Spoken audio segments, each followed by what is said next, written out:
आपका मैं अभिनंदन करता हूं कि इस बहुत ही अच्छे क्षण में आप आए। मैं इसको बुरा और बहुत भावुक नहीं बनाऊंगा, क्योंकि जीवन का अगर सार देखिए तो यही है, अंत के बाद प्रारंभ है। पूरे जीवन, पूरी सृष्टि को अगर आप गौर से देखें तो आप देखेंगे कि अस्थाई रहते हुए सब कुछ स्थायी है। निरंतरता है, लेकिन निरंतर अस्थाई घटनाएं होती रहती हैं। एक आदमी जाता है लेकिन दूसरा आ जाता है। तो एक बड़े परिप्रेक्ष्य में देखें तो स्थायित्व है, लेकिन एक छोटे परिप्रेक्ष्य में देख रहे मैक्रो लेवल पे, इंडिविजुअल लेवल पे, तो अस्थाई है। तो पूरा जीवन हमारा, आप चाहे रात में सोएं, सुबह उठें, जीवन के पश्चात मृत्यु, अंत के बाद प्रारंभ, एक ट्रांसफर के बाद दूसरा ट्रांसफर, एक विभाग के बाद दूसरा विभाग, एक शरीर के बाद दूसरा शरीर, सब कुछ प्रतिबिंब है उस माया का जिसमें हम लोग यहाँ आए हैं। लेकिन सबसे दुख की बात यह होती है कि इस माया के माया जाल को हम लोग तोड़ नहीं पाते हैं, इसमें उलझते जाते हैं। जैसा जीवन वो हमें बिताने को मजबूर करता है, हम लोग वैसा बिताते जाते हैं।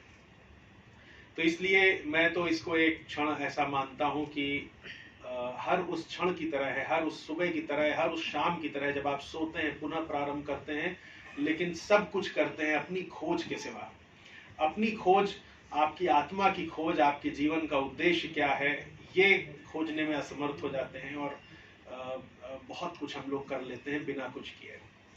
तो मैं पुनः इस आज फिर एक बहुत ही काबिल शख्सियत के रिटायरमेंट के दिन पे मुझे पुनः ये बातें याद आ रही हैं। मुझे बताया गया कि बहुत टैलेंटेड हैं और बहुत अपने हक की आवाज़ उठाई है और बहुत लोगों के हक की आवाज़ उठाई है, गायिका हैं। तो निश्चित ही एक बहुत ही अच्छी आत्मा इनके अंदर वास कर रही है, जिसके कई वर्षों के संस्कार होंगे।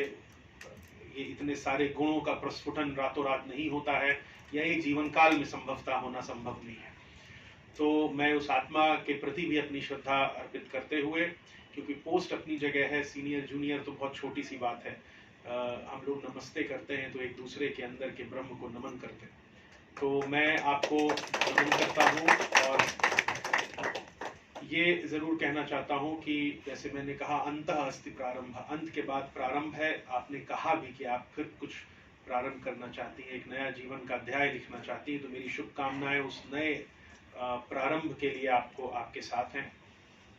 एक चीज और कभी गौर करेंगे तो आपको पता चलेगा कि एक दिन अगर किसी एक व्यक्ति का जीवन समाप्त होता है तो आपके एम्प्लॉयर, आपके विभाग, आपके जो भी आपको नौकरी देने वाले हैं, उनको एक महीने बाद शायद याद भी नहीं रहेगा। वो जीवन उनका चलता रहेगा, वो संस्था चलती रहेगी, वो विभाग चलता रहेगा, वो विज्ञापन जारी रहेंगे, सब कुछ ऐसा ही रहेगा। लेकिन अगर किसी को फर्क पड़ता है, किसी का जीवन आपके जाने से बदल जाता है, तो वो आपके अपने लोग हैं और उनके साथ जितना समय आप बिता सके आपको बिताने का भगवान मौका दें। मेरी आपसे मेरी शुभकामनाएं आपके साथ में हैं।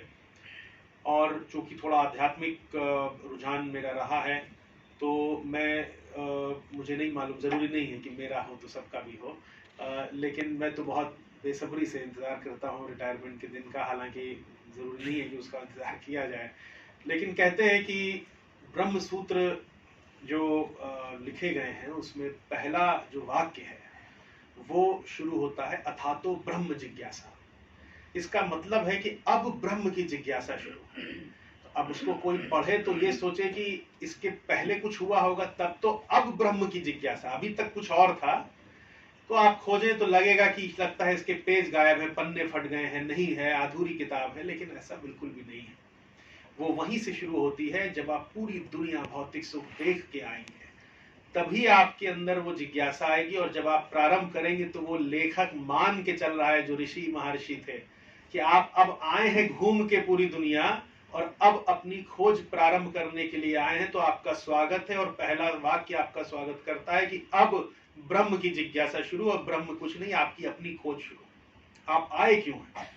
आप यही मकान बनाते रहे हैं, यही सृजन करते रहे हैं, हर जन्म में किए हैं, सालों से कर रहे हैं, पुनः वही किया, पुनः खत्म हो गए। तो इसलिए अब अपनी खोज प्रारंभ करिए। ये एक नजरिया हो सकता है देखने का। इसीलिए हम लोगों के यहाँ पे एक प्रथा है कि एक रामायण दी जाती है या कुरान शरीफ दी जाती है कि इस दौड़ धूप में, इस जीवन की दौड़ धूप में, रस्मों में अगर बहुत ज़्यादा खो गए थे, तो एक बार पुनः अपने अंदर आओ। बाहर की धारा छोड़ के अंदर की राधा, धारा का उल्टा है राधा। तो राधा कोई महिला या वो नहीं है, राधा एक सिंबल है कि जब आप बाहर की धारा में बहना बंद करेंगे और जब अपने अंदर, साधना हमेशा अपने अंदर होती है, जब अपने अंदर झांकेंगे तो धारा का उल्टा राधा, तो राधा आपको अंदर, जब आपकी राधा अंदर जाएगी तो कृष्ण आपको स्वतः मुस्कुराते हुए आपके अंदर आपको दिख जाएंगे।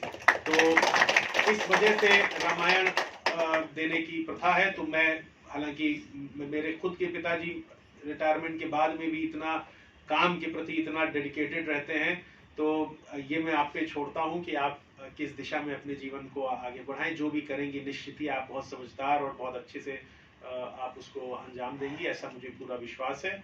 और पुनः आपके जैसे बहुत ही टैलेंटेड, आपके जैसे बहुत गुणवान जीव जो आपके इस स्थूल में आपका जो सूक्ष्म वास कर रहा है, उसको पुनः मैं नमन करते हुए बहुत शुभकामनाएं, बहुत हृदय से शुभकामनाएं देते हुए आपके भविष्य की मंगल कामना के साथ अपनी वाणी को विराम देता हूं।